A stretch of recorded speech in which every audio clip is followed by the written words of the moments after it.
جب اسرائیل نے ایران پر اٹیک کیا تھا اور اب جب پاکستان اور سعودی عرب کے درمیان ایک ڈیفنس ایگریمنٹ ہوا تو ایک بات زیر بحث ہے کہ کیا پاکستان ڈائریکٹ اسرائیل کو ہٹ کر سکتا ہے، یعنی پاکستانی میزائل وہ اسرائیل کو رینج کر سکتے ہیں، اسرائیل تک پہنچ سکتے ہیں؟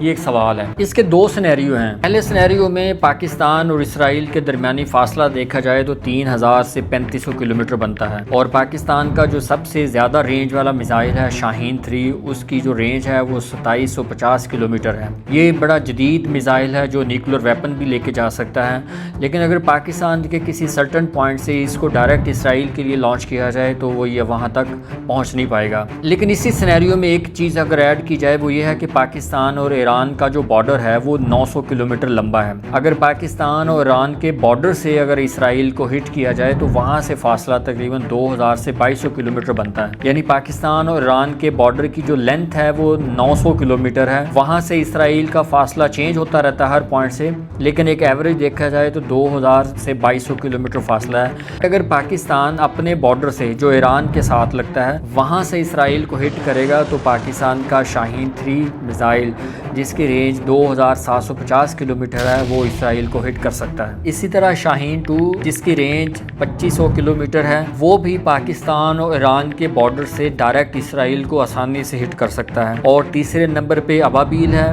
یہ بھی لیٹسٹ ٹیکنالوجی کا میزائل ہے جس کی رینج 2200 کلومیٹر ہے۔ یہ بھی پاکستان اور ایران کے بارڈر سے اسرائیل کو ہٹ کر سکتا ہے۔ ویسے تو غوری سیریز کے جو میزائلز ہیں ان کی بھی ایوریج رینج اگر دیکھی جائے تو 2000 سے 2200 کلومیٹر تک رینج رکھتے ہیں۔ یہ میزائلز بھی پاکستان سے اسرائیل کو ڈائریکٹلی ہٹ کرنے کی صلاحیت رکھتے ہیں۔ اب اگر دوسرے سینیریو پر جائیں یعنی سعودی عرب سے اسرائیل، تو وہاں سے فاصلہ 1725 کلومیٹر یعنی 1725 کلومیٹر دور ہے۔ یعنی یہ دونوں سینز ایسے ہیں کہ اگر سعودی عرب کے کسی بھی سرٹن پوائنٹ سے اسرائیل کو ہٹ کیا جائے تو 1725 کلومیٹر کا فاصلہ ہے وہ تقریباً پاکستان کے سارے میزائلز کی رینج میں آتا ہے، کیونکہ سعودی عرب اور اسرائیل کے درمیان صرف ایک ہی ملک ہے، وہ ہے جارڈن۔ پاکستان کے پاس کروز میزائلز بھی ہیں اور بیلسٹک میزائلز بھی ہیں۔ اس سے بھی زیادہ دلچسپ بات یہ ہے کہ یو ایس اے یعنی امریکہ کو شک تھا کہ پاکستان ایسے جدید ترین میزائل بنا رہا ہے جو ایشیا سے باہر بھی کسی ملک کو ہٹ کر سکتے ہیں، حتیٰ کہ امریکہ کو بھی۔ اس لیے 2024 میں امریکہ نے پاکستانی ادارے Pakistan national development complex NDC کو سینکشن کیا، یعنی NDC پر پابندیاں لگا دیں، اور